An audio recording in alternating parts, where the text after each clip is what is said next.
Welcome to the Generous Business Owner Podcast, where business owners gain inspiration and encouragement to live a legacy, not just leave one. And now your hosts, Jeff Thomas, Alan Barnhart, and Jeff Rutt.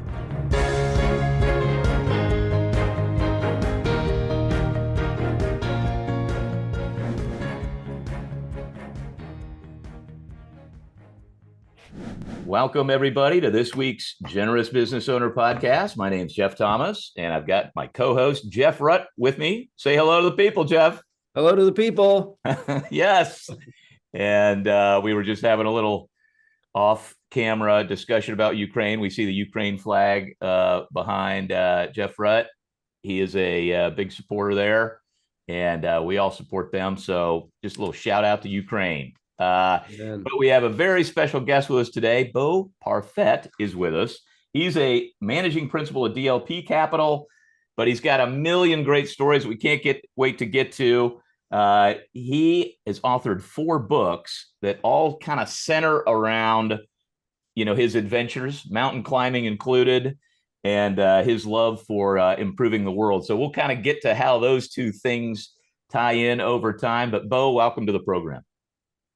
Thank you for having me. It's an honor to be here. Let's have some fun, huh? Exactly. Yeah, let's have some fun. Bo, Yes. let's kind of get the groundwork started with I'm going to give you a clean slate, full opportunity. Just tell us what it was like for Bo growing up as a child. What was the family formation like? Your spiritual walk, there's usually we find just about every one of our guests did something illegal during junior high in the entrepreneurial space. But just share whatever comes to mind during those early years for Bo. Yeah, you bet. So grew up in the Midwest. For any listeners out there that grew up in the Midwest, my dad used to always say, how you're from the Midwest? Well, how? Well, you don't have to be hungry to eat. You have dessert with every meal. Exactly. So I grew up in the Midwest. My parents, I think I was lucky enough to be surrounded by, friends and family. I did have some struggles early on, and those were, I was dyslexic. I was really struggling to learn how to read, and it was challenging. And I remember going to school every day, kind of having the hot sweats, like, man, I just can't figure this out, and I also had a speech impediment. I struggled with saying my R's and S's. So here I had this speech impediment. Hey, I was dyslexic, and, I didn't know what was happening. And then my parents got divorced. And if they were on this podcast, they'd probably tell you, what, we didn't do that. We didn't handle it the best way. So I had kind of that confluence of things. And I remember in second grade, my second grade teacher told me in a parent teacher conference, hey, Bo's never going to graduate high school. Wow. Yeah, and I'd love to tell you guys, I went home that night and said, hey, I'm going to prove him wrong. Well, that's not what happened.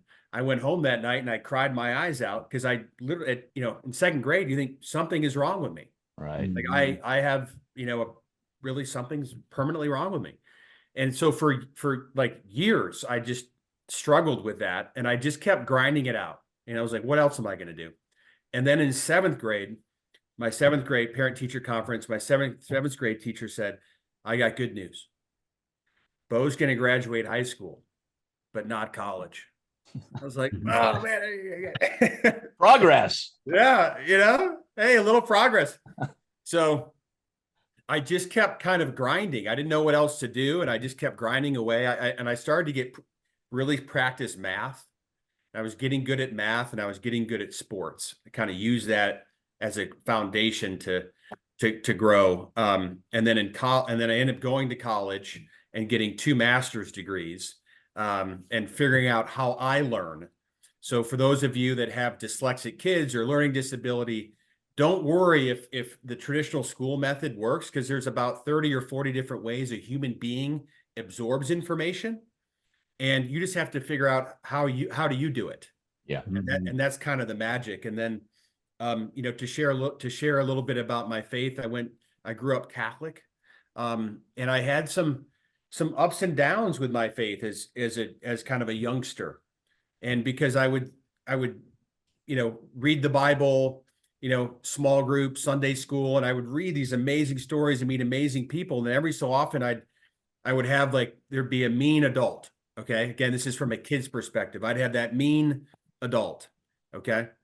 And I'm like, well, how can they, if they're saying they're Catholic but yet they're so mean to me and other kids, like what, it doesn't make any sense to me. Why would God allow that to happen? And I just kind of went through a wave up and down. And I just, as time went on, I realized, you know what, we're all flawed. And, some people are just different than others. How about that? So that's a little bit about my childhood. I have a lot of siblings as well. And I'll hit the pause button there. How was that? Well, so Bo, have you ever gone back and talked to that second grade teacher? I have not. Interesting. But he's in my first book. Yeah. And it was, and I think what you're getting at, it was really a gift when I look back at it. Wow. Interesting. Yeah. It was really a gift. It took years to realize that, hey, there is not something wrong with me, that I can do it. He may, if we talk to him, say I should have said it maybe a little differently. Sure. Yeah. But, so I'm going to let Jeff jump into some of the Q&A here on your career, but I gotta ask you early on here in the podcast to tell us about, I think there's a story there related to rafting. Yes. Do you want me to jump in there? Please. Okay. So this will tie back into kind of my faith journey. So for those adventurers that are listening, looking for something cool to do, there's a canoe race in Belize. So the country of Belize. I think it's the oldest canoe race in the history of the world. And it's called the La Ruta Maya canoe race, or the La Ruta Maya experience. And what's fun, remember, so Belize and a canoe. So that I think there's t-shirts that say, "Can you Belize it?" Yeah. So you can have a lot of fun. Like, oh, you're going to Belize? I don't Belize it. So there is, roughly call it 300 boats, 400 boats. And then there's a group of professional racers. And then there's kind of your recreational group. So it's about a 190-mile canoe race roughly. And, it takes about 4 days. So you race for a day, kind of like Tour de France. You go 8 to 12 hours, stop, camp, get to know the locals in that area. There's a lot of tradition there. So they really incorporate the culture. So speeding up to, I think it was day 2, we put our boat, and we weren't, experienced, oarsmen, or canoe experts by any means. Okay. So we get in the river, and they're like, hey, right out of the gate, there's a big drop, like a 6 to 8 foot drop. So you got to lean back, and they're kind of coaching you how to do it. And then there's a choke. The river comes to a choke, and there's this huge canyon wall on one side. And then there's a bunch of fallen trees on the other side. And it's just a little narrow gap, and it's a 6 foot drop, and you got to hit it just right. So we kind of, all the pros take off, and then now it's the next phase, the 300 boats that are all struggling to try to do as best they can. So we realize we just see people's heads. So we're in the water. There's all these boats, and we're trying to line up one by one to do it. And we just see boat after boat going over the falls, and then you can't see them, and then they float a little further down, and then you just see people swimming. So you're like, about every other boat is tipping over. You're like, guys, let's really think about this. Let's pull it back here, okay?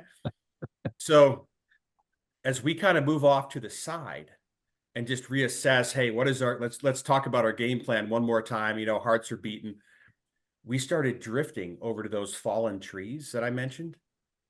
And the next thing you know, we try to get back into the chute, and we can't. The current has taken us.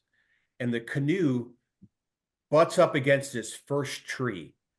And when I mean a tree like you could almost, it feels like you could have driven a car through the trunk. It was so big. But again, they're falling over. And I just remember the canoe just went, it just sucked underneath our feet. And I was like, oh my gosh, if and I grabbed the tree, the bark of the tree with my hands. And the current, the water is overflowing my head. I have a little blowhole here. And I'm like, if I let go, I'm going to get sucked under wherever the canoe just went. And I'm going to get caught up in branches and I'm going to die. And I just gripped onto the tree bark with my fingertips as hard as I possibly could. And it's just like the movies, right? Where you start to lose the grip and, like a finger goes off, pink, pink, pink. And I was like, oh man, and then I released in my face, as I slid underneath the log, I just remember the tree bark, like just scraping. It felt like it scraped the skin off my jaw. And I get sucked under and I'm hitting tree branches, bang, underneath the water. And all of a sudden I'm pinned. And I'm pinned with this unbelievable force. And I said, this is it. I mean, this was my fear. I cannot move. Tried as hard as I could to move. I could not move. And, I'm just sitting there and I'm just about to run out of air. I'm just about to inhale, water. I mean, that's where I was. Like, I got to take a breath, but I'm pinned. And then I just said, well, I surrender. And I just kind of relaxed. And all of a sudden, boom, I just got spit out. Okay. Hard to, and I popped up, I had a little tiny blowhole. I went super fast underwater in like the current. And I popped up in this little tiny blowhole, took a huge breath, and then the current sucked me back under again. And then I popped up again, grabbed some tree branches, and I just was like, breathe, oh my, I can't believe what just happened. Like I'm breathing, and there's alligators in the water, right? So now I'm thinking, is an alligator going to come get me? And I look back, can't see my buddies. And all of a sudden one of them pops up and just screams, help. And he grabs some branches and then finally my third buddy pops up. And here's the thing. As we all took stock, we were far apart, we were probably from one side to the other, we were 150 yards apart. Wow. But I remember looking down, you guys, and I said, where's my life jacket? My life jacket was gone. Okay. I had it. We all had our life jackets on. Okay. Mine was gone. And I didn't take it off. So the hand of God saved my life. And it was at a point in my life where I was at a lower point with my faith, and it just hit me like a ton of bricks. The Lord saved my life. My life jacket disappeared. Our canoe was never found. Okay. And we had to get rescued, and they had to find us a new canoe. It was a whole story. Wow. So when you said I surrender, there's kind of two ways that I think about that. Was it I give up? Or was it, okay, was that more of a prayer? Or was it, how do you think about that? Or is that even an important part of the story? It probably was all the above, in that nanosecond. Yeah. Just, yeah. I surrendered. But you did have the recognition later that it's like, okay, it was not the life jacket that saved you. That's what became obvious, right? Yeah. So it really reminds me of that quote that Claire was talking about, Jeff, the other day, when he said he got the end of his rope, and he said he looked up and said, "God, I give up." And God just kind of smiled and looked down and said, "Okay, good. Now we can get to work." Right. Exactly. Yeah. Exactly. That seems like that. Yeah. Well, let's keep going. Go ahead, Jeff. Yeah, I was just clearly. So as an avid indoorsman, I'm fascinated by your outdoor adventures, which is clearly something that's super important to you, and you can do as you wish to tie in the career with all of that. But clearly, those things are related. Talk about what was the inspiration for you? Hey, I grew up in the Midwest. I'm still living in flat Houston. Okay. I didn't choose to go to the mountains. You got like 2 feet of snow behind you in Colorado now. how does a Midwest kid end up with a passion for the mountains? I was lucky enough to twice when I was a kid, my dad took us out west to go skiing. Mm-hmm. And I remember, the first place we went to was Big Sky, Montana. And I had, you'd seen as a kid, right? You'd seen some movies or mountains in movies or, in books. But when we came in to land and I was looking out the window and saw the mountains for the first time, I mean, it was an immediate attraction. And we landed, I ran at the airport. I just ran to go look at them. And I just kept staring at them. And I noticed the houses, and I would say to my dad, I think I was 10 or 11 at the time, Dad, there's houses here. People live here. What do they do You for don't work? have to live. Yeah. There's houses here. Yeah. And he describes it like I just was asking, thousands of questions in that kind of 5 days that we were there. Right. And skied from sun up to sundown. And he said to me, he said to me, he said, well, the best way to go and try out if you like the mountains is to go to college. Okay. Go to college there. Yeah. So I went to undergrad at Colorado State University. Yeah. And when I landed in Fort Collins, Colorado, within 24 hours, I'd already climbed 2 mountains. Wow. I was addicted to it. And if I was at the library studying, and there was a window and I'd look out and see a mountain, I'd be like, I would just leave. Right. So I had to find places to study with no windows. So there's a good story there, but well, you've got a lot more hair than I have. And I've only written 1 book and you've written 4. So tell us about this passion for sort of combining this love of the outdoors with writing and the way you want to speak to people and that kind of thing. Where do those passions sort of converge? So when to share vulnerability with you and the audience here is the first book is about climbing the 7 summits. Right. So there's 7 continents on the earth, and I've climbed the tallest mountain on each continent. And the very first one I did was Kilimanjaro. Okay. So I was working at JP Morgan in New York City, doing mergers and acquisitions, working 100 hours a week, gained 50 pounds. And I went into my boss's office and I said, hey, I want to take my first vacation. I want to go climb Kilimanjaro. I've worked 7 months straight, include Saturday and Sunday. Okay. I don't think I'd ever left the office before 11 p.m. And I said, and the financial analysts were starting to take vacation at this time. And I said, hey, I want to go climb Kilimanjaro. And he looked at me. He looked down at my big belly. He looked at me. He looked at my belly. And he goes, well, Bo, what makes you think you're going to make it? I was kind of like covering up my belly, and he didn't. And I said, I don't know. I'm kind of determined. And he goes, well, I know you don't have that much time to train. And then he said to me, hey, do you want to learn something? And I said, yeah. He goes, you want a piece of wisdom? I said, yeah. He said, do you want, and he goes, this is going to give you more energy than you could possibly imagine. I was like, what is it? He said, you just talked about doing Kilimanjaro for yourself. If you climb Kilimanjaro for something bigger than yourself, okay, you're going to have more energy than you could possibly imagine. And it's going to take you on this, take you on a journey. I didn't know what he meant. He goes, so think about that, get out of my office and come back in a couple of weeks. So I did. So I came back and I realized, hey, what I wanted to set up these educational scholarships for each climb, right? So for Africa.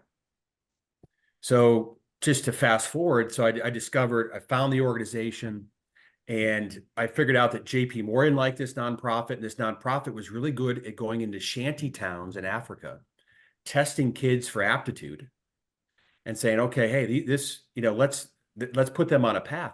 And I was like, Africa, what do they really need? They need more doctors. They need more doctors to save lives. So I'm gonna create an educational scholarship. I'm gonna create one doctor. So I told him this. He goes, "This is great." And I found that, and I'm like, well, here's the picture. I found this kid. Here it is. And he looked at me. He goes, "Well, aren't you gonna do 2 doctors?" And I was like, "Yeah." I think he was into it. I was like, "Yeah, let's do 2." I had only thought about 1. He goes, and he said it's $6,000, right? $6,000 for medical school. That's what it cost back then. He opened up his drawer, wrote a check, gave me $6,000, And he said, now you have to now go raise another $6,000 and we'll do 2 doctors. And by the way, you should go talk to this person, this person, this person, tell them I told you. So it's a little puny financial analyst. I got to go meet people all throughout the bank, way above my pay grade. They love this story. I got put in the JP Morgan magazine, started giving speeches around the different bank, went there. And now we've funded 10 doctors. And you guys, I keep track of the number of lives that we save. Wow. Every year I call the doctors, how many lives you saved this year? They've saved over 400,000 lives. Wow. Isn't that Wow. amazing? And the goal now is 1 million. So I think there's a principle there that I don't want to go past is when your boss told you the way to find real passion and real determination and is make it about something other than yourself. Mhm. And I think that's a real paradigm shift. Big time. Talk about that a little bit more. And it's biblical wisdom too. Yeah. It's serve people that, serve the poor, and it fills your soul. Mhm. And I'm trying to think of the passage now, it'll come to me. So, and then these layers in life, like I started to realize you create these delicious layering, like a Mhm. delicious layering cake. So I had never, so then I got to meet this amazing nonprofit, Mhm. okay, that I'm still in contact with today. And now I know the 10 doctors. One of them has passed away. So there's 9 now. But these amazing doctors, we've saved 400,000 lives. Then I joined the Explorers Club, which is an amazing global group filled with astronauts and anthropologists and botanists and biologists and explorers and mountain climbers that are doing amazing things. So I became a member of the Explorers Club. And then that kind of spawned into writing this first book. And I have to admit, when I had the idea of this first book, I was immediately thinking, oh, I'm going to be on the Oprah Winfrey show. Okay, this is going to be great. This book's going to be a bit national, global bestseller. And then one of my mentors told me, and he said, Bo, let me just splash some cold water on you for a second. He goes, you're lucky if 5 people read your book. And he goes, what you're writing the book for is your kids.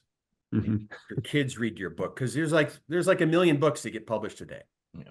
Mhm. And he goes, but if you can change one person's life, so that means one person reads it, you did it. But this dream, that your book's gonna go and is really unlikely. So that was a great reset for me, right? So now I'm writing the book just kind of for my kids. But I will tell you one cool thing that happened is I did kind of say, well, I should do a little book tour. So I think I hit 10 cities and I went around and I would speak. And about 9 months or a year later, I get this email. And I get an email from a woman that says, I heard you speak. She did not say the city. And you're gonna know why in a second. She goes, I heard you speak, and I heard you speak about change. And a lot of people get to the cliff of change, but they don't jump. And it's more painful to sit on the cliff of change. It's more painful to sit there than it is to actually jump and make that change you want to make. And on stage, I'm on a chair and I do this dramatic jump and everything. And she said, I want you to know I jumped. And she said, my story is, I'm going to try not to get choked up here. She's been mentally and physically abused by her husband. 2 broken arms, broken jaw. I mean, she went into detail. And she said, I'm a nurse, but I've always wanted to be a doctor. But my husband said that I was too, not smart enough. So I've left my husband. I've divorced him. I've moved, and I'm just starting medical school. So wow. I wrote the book for my kids and that woman, and that's it. Okay. And there's so many, and we all know the media today. The media gets paid for clicks and selling ink and clicks. They don't even, there's a positivity versus negativity battle going on right now. So I always encourage people, tell your story.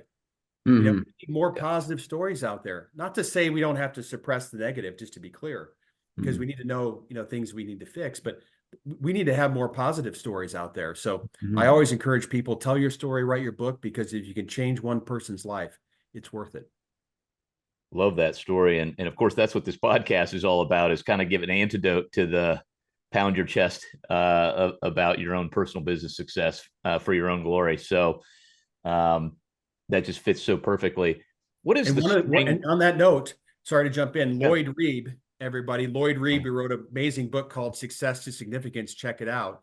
He's a mentor and a coach of mine. And he said, and I always kind of like, do I really have to share strengths? And, I don't want to seem like I'm kind of boasting about my, and he goes, no, Bo, he goes, strengths are for service and not status. Mm. And that's the wisdom there, right? Mm-hmm. So, hey, all of us on this call, all the listeners that are listening, you have strength. Strength is for service. Mm-hmm. What do you think the string is through all your books that you kept doing it? So is there a common string, do you think? I think the common strain there's a few of them, but is focused, doing something that's bigger than yourself, having a growth mindset, Mm-hmm. right? Always learning. Mm-hmm. The third is being humble. And and if you read between the lines, I'd say the fourth one is faith, is my faith. Mm-hmm. And I talked to a lot of young professionals.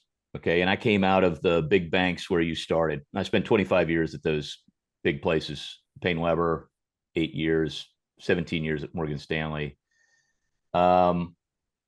It's interesting to hear you tell a story of a person at one of those big institutions that was encouraging to you, actually helped you along the way. Can happen for others, that doesn't happen. What was that career transition? We've had Don Winter on, so we kind of have the DLP story, but Yep. from your perspective, what was it like? What was that journey like from a large financial institution in New York to clearly that's not what you're in today? It's a wonderful institution, but it's a far cry. And you're not living in New York, you're living in Colorado. That is also a far cry. Talk about literally and figuratively and topographically. But was it important for you to find a different kind of culture eventually? And you go to grad school at these wonderful places, and obviously you can kind of go anywhere, do whatever you want. I just want you to talk about did you seek out a culture that would sort of allow you to be your full self? What was that journey like? So the two most important moments of your life are, number one, the moment you're born, and number two, the moment you know why. Yeah. Mm-hmm. And a lot of people are on a journey to figure out their why. And by the way, you can have more than one why. Okay. Mm-hmm. And you can add whys as you grow older. So what I was looking for at that time, I had this Wall Street experience. I was an entrepreneur, right? So I had classic entrepreneur. Some of my businesses did great, some went horribly wrong. And I was just looking for more meaning in my life. And when I took a step back, and my wife, it was one of those conversations where my wife and I had a really deep conversation. I had let my guard down and I could hear everything she was saying. Mm-hmm. And she said, you need to find a company that, has the same values as you do, and that's really doing something cool. So I wrote down these values and kind of what I was looking for on a piece of paper, and I prayed on it. And a month later, I heard Don Winter speak at a family office conference in Chicago. Mm-hmm. And I went to the website, to DLP's website. Man, these are the same values I just wrote down, the same piece of paper. I said, gosh, they're the same. Mm-hmm. And I just, so before DLP, I was really just making a living, but now I'm making a life. Mm-hmm. Mm-hmm. And that we're focused on, the attainable workforce housing crisis in America. So we are trying to solve that crisis. And it's really, so what an impact company is, for those that don't know that are listening, an impact company simply means you can solve a problem in the world and make a financial return at the same time. Mm-hmm. And that is, having your cake and eat it too, in my book. So I'm thrilled to be one of the many team members at DLP. And for me, that's just where my calling is. So I've got a shout out to my friend Mike Moore, who invites me often to speak to young professionals. He's got a group under the Crew umbrella, but it's to young professionals. And he always has experienced business people come in and give advice to these young professionals. You know, they're usually in their 20s, maybe early 30s. That maybe they got the graduate degree or they're bootstrapping it and they're working hard, and I think there's a temptation to just take the job with the biggest pay, with the biggest prestige that'll give them the next step. And what would your advice be for that young professional that is trying to kind of make that next step, to have something more meaningful is going on in their brain and it doesn't necessarily match the culture, but I think they're maybe fearful? What advice would you give them about the possibility of finding a different kind of culture or where to go next? It's a really good question. I would say if somebody, it's different for different, but different answers for different people. But I would say for people that want to get some technical expertise, some really good skill set. Like I worked at JP Morgan, right? I was in New York. So those 3 years that I was in New York City doing finance, I really learned a lot. Yeah. And that was an invaluable, like I still to this day am like a super fast worker. I just get stuff done fast. It's almost like going to the Army and like boot camp, right? Like that training, like I highly recommend, and it doesn't have to be JP Morgan. It could be the Army, right? It could be other programs. Yeah. But getting that skill set where you really learn how to prioritize. Almost like boot camp. I mean, Yep. I did it in public accounting. Yeah. Yep. It's really important to get that foundation. Yep. Okay. And sometimes those places don't have the best cultures. Right. So you kind of have to if you can find one that does, hey, I think that go Right. for it. But just knowing, hey, I'm going to have to take one for the team. And then there's a couple ways to do it. I would say, like the Warren Buffett model he's just focused on alpha, right? That's his zone of genius. Hey, he wants to make as much money as he can, but guess what? He's giving most of it to the Gates Foundation Right. to do good work. So that's one end of the spectrum. The other end of the spectrum is someone that works at a nonprofit, right? They work at a nonprofit. Their whole portfolio is invested in philanthropy or impact investing. And then there's a bunch of things in between. But I would definitely say, here's a cool tip that I would say. Some people always wonder, like, why does that person, they seem to have the magic touch? Why is that person getting promoted, or why are they just seem like they're always happy and they're just doing cool stuff? Like, what is it?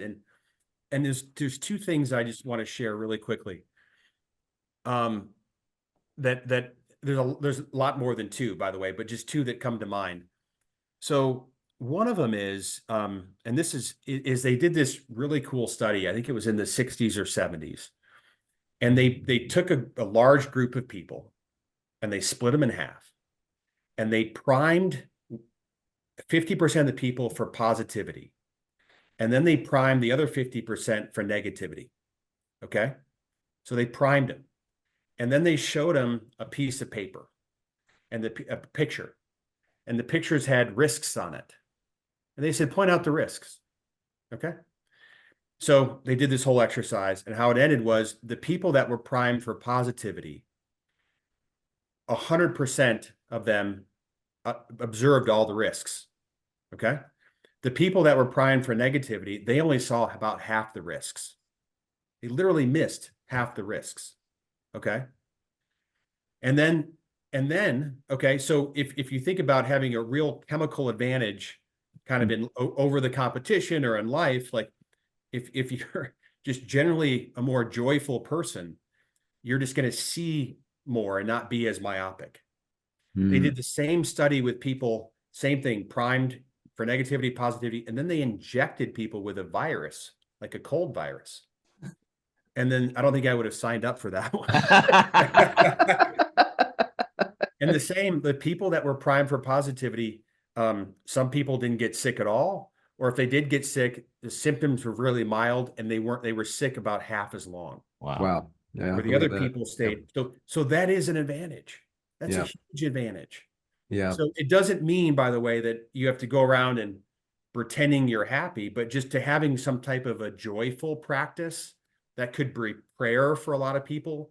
Maybe some people do prayer and meditation, but there's a great book called Miracle Morning by Hal Elrod that people could check out. So that is a major advantage for people that are listening to this. And then the last one I'll say is there's often a communication gap at work and at home, at family, with friends. There's communication gaps happening all the time. And most of the time, when there's a gap in communication, it's filled with negativity unconsciously. Yeah. And it just is. And maybe it's our ancient circuitry, right? Like the moment we let our guard down back in the day, right? That's when that saber-toothed tiger would kill you, right? So we're always just kind of fearful a little bit. Yeah. Somebody, lack of communication definitely leads to misunderstanding, which leads to mistrust, which leads to lack of respect. And there's just it starts down. So you talked about having a growth mindset, and you talked about humility, which I can tell just as the way you describe your journey. You definitely you're just amazing. You should be proud of your humbleness. So Carol Dweck, by the way, wrote a book called Growth Mindset versus Fixed Mindset. Recommend it highly. Patrick Lencioni talks about hungry, humble, smart, with humility being just the most important, and exemplified incredibly by our Savior Jesus Christ on the cross, and who had that balance of full authority, and complete vulnerability and complete humbleness. But how would you, Bo, say you have kids?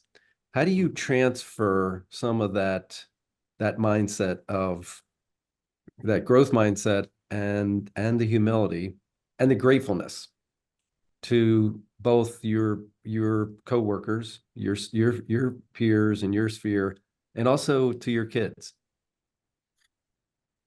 That's a good question. I want to say one quick thing for those people that are in the workforce world. I just thought of, and then I'll jump back and double click on the kids. I also think it's important to set big goals. And there's a great book called Chase the Lion by Mark Batterson. And if your goals don't scare you, then they're not big enough. So set big goals, everybody. So what I do for my kids, Lloyd Reeb helped me with this. And basically, here's the quick lesson. If we were all 100 years old and sitting on a park bench, and I said to you, hey guys, your life turned out perfectly. You're 100, cool. Tell me what happened. Give me some bullet points that would let me know that your life turned out perfectly. Well, most people say, hey, I had a great marriage. My kids are thriving. I lived a good, healthy life, and I gave back to the world, and I had a great relationship with my creator. Okay, cool. Great. The next question this is classic Lloyd Reeb. Show me your plan. Go ahead, print it out. Show me your plan for ensuring that happens. Well, very few people have that plan written down. So I'm going to double click on the kids. So what Lloyd has helped me, and I'm an alumni of the Halftime Institute. I did the 100X program, everybody. So if you don't know what that is, check out the halftimeinstitute.org, I believe. So what I did is I created a list of all the things that I want my kids, I have 2 boys, 12 and 8, that I want to prepare them for adulthood. What are all the things they need to know? How do you change a tire? How do you, car care? How do you do your laundry, right? How do you balance a checkbook? How do you learn empathy? How do you learn how to listen well? And they're both boys, right? How does a dad know, show how to love a woman, love his wife? How do you love, right? You can kind of see where I'm going, right? How do you negotiate, right? Yeah. So I put this big list down. I mean, there must be 60 things on here, 70 things on here, and it's a 3-ring binder, and I'm looking for it because it's normally right here. but I have it upstairs. And then we co-learn these things together. Mm. 95% of these things we're going to learn together. Mm-hmm. It's a lot of time, for the parents out there, they don't really want to hear the parent teaching, right? It's just it's hard when you're a parent. But to co-learn is a different story. Mm-hmm. And the masterclass, so masterclass.com, the masterclasses are wonderful. So we do this thing all the time. Mm-hmm. And that's one of the ways that I've tried to ensure humility, a growth mindset with my kids is this kind of 3-ring notebook, this plan. Mm-hmm. That's awesome. You mentioned, Jeff, if you don't mind, I'm going to read a quote from, you mentioned Chase the Lion, Mark Batterson. I got to read this because it ties in so much with the mentality, the heart of Bo, our guest today. And this is, I paraphrase some of his quote, but he says, "Stop pointing out problems, become part of the solution. Stop repeating the past, start creating the future. Face your fears, fight for your dreams, grab opportunity by the mane, and don't let go. Live like today is the first day and the last day of your life. Burn sinful bridges, blaze new trails. Live for the applause of nail-scarred hands. Don't let what's wrong with you keep you from worshiping what's right with God. Dare to fail, dare to be different. Quit holding out, quit holding back, quit running away, quit living like the purpose of life is to arrive safely at death. Run to the roar, set God-sized goals, pursue God-given passions. Go after a dream that is destined to fail without divine intervention." There you have it. That's Amen. just, it's just kind of describes you, Bo. Amen. So, Bo, as we wrap up here, you've given us all kinds of tips. This is kind of your superpower, but we always try to close with it could be a repeat of something you've already said or something new that just comes to mind right now. But what is just one practical tip for somebody behind you on this journey that, this is the Generous Business Owner podcast. So somebody in business who kind of wants to integrate their faith with what they're doing day to day at work, what are just a practical tip or two?